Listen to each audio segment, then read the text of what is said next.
Charles Baudelaire, La chambre double. Une chambre qui ressemble à une rêverie.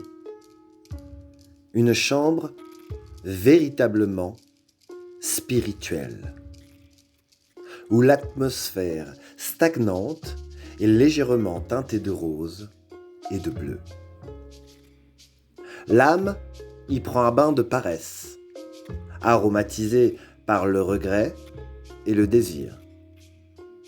C'est quelque chose de crépusculaire, de bleuâtre et de rosâtre. Un rêve de volupté pendant une éclipse. Les meubles ont des formes allongées, prostrées, alanguies. Les meubles ont l'air de rêver. On les dirait doués d'une vie somnambulique, comme le végétal et le minéral. Les étoffes parlent une langue muette, comme les fleurs, comme les ciels, comme les soleils couchants. Sur les murs, nulle abomination artistique. Relativement au rêve pur, à l'impression non analysée, l'art défini, l'art positif est un blasphème. Ici, tout a la suffisante clarté et la délicieuse obscurité de l'harmonie. Une senteur infini-décimale du choix le plus exquis, à laquelle se mêle une très légère humidité. Nage dans cette atmosphère où l'esprit sommeillant est bercé par des sensations de serre chaude. La mousseline pleut abondamment devant les fenêtres et devant le lit. Elle s'épanche en cascade neigeuse. Sur ce lit est couchée l'idole, la souveraine des rêves. Mais comment est-elle ici ? Qui l'a amenée ? Quel pouvoir magique l'a installée sur ce trône de rêverie et de volupté ? Qu'importe. La voilà. Je la reconnais. Voilà bien ses yeux dont la flamme traverse le crépuscule, ces subtiles et terribles mirettes, et que je reconnais à leur effrayante malice. Elles attirent, elles subjuguent, elles dévorent le regard de l'imprudent qui les contemple. Je les ai souvent étudiées, ces étoiles noires qui commandent la curiosité et l'admiration. À quel démon bienveillant dois-je d'être ainsi entouré de mystère, de silence, de paix et de parfum ? Oh, béatitude ! Ce que nous nommons généralement la vie, même dans son expansion la plus heureuse, n'a rien de commun avec cette vie suprême dont j'ai maintenant connaissance et que je savoure minute par minute et seconde par seconde. Non, il n'est plus de limite. Il n'est plus de seconde. Le temps a disparu. C'est l'éternité qui règne, une éternité de délices. Mais un coup terrible, lourd, a retenti à la porte, et, comme dans les rêves infernaux, il m'a semblé que je recevais un coup de pioche dans l'estomac. Et puis, un spectre est entré.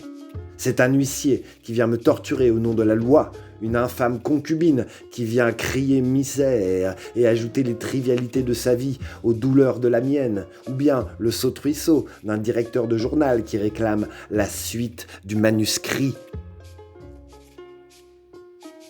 La chambre paradisiaque. L'idole. La souveraine des rêves. La sylphide, comme disait le grand René. Toute cette magie a disparu d'un coup brutal frappé par le spectre. Horreur ! Je me souviens Je me souviens, oui, ce taudis, ce séjour de l'éternel ennui, eh bien le mien. Voici les meubles sots, poudreux et cornés. La cheminée sans flamme et sans braise, souillée de crachats. Les tristes fenêtres où la pluie a tracé des sillons dans la poussière. Les manuscrits raturés ou incomplets.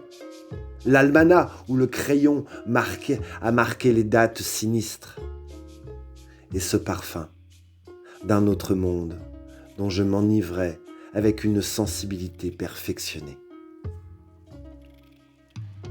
Hélas, il est remplacé par une fétide odeur de tabac mêlée à je ne sais quelle nauséabonde moisissure. On respire ici maintenant le ranci de la désolation. Dans ce monde étroit, mais si plein de dégoût, un seul objet connu me sourit. La fiole de laudanum.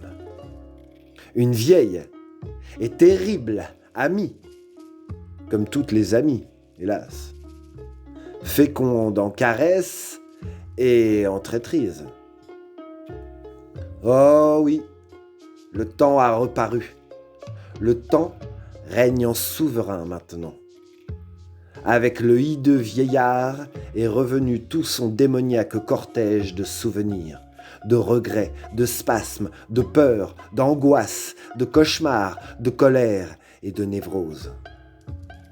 Je vous assure que les secondes maintenant sont fortement et solennellement accentuées et chacune en jaillissant de la pendule dit « Je suis la vie, l'insupportable, l'implacable vie ».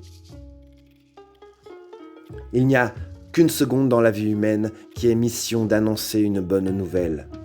La bonne nouvelle qui cause à chacun une inexplicable peur.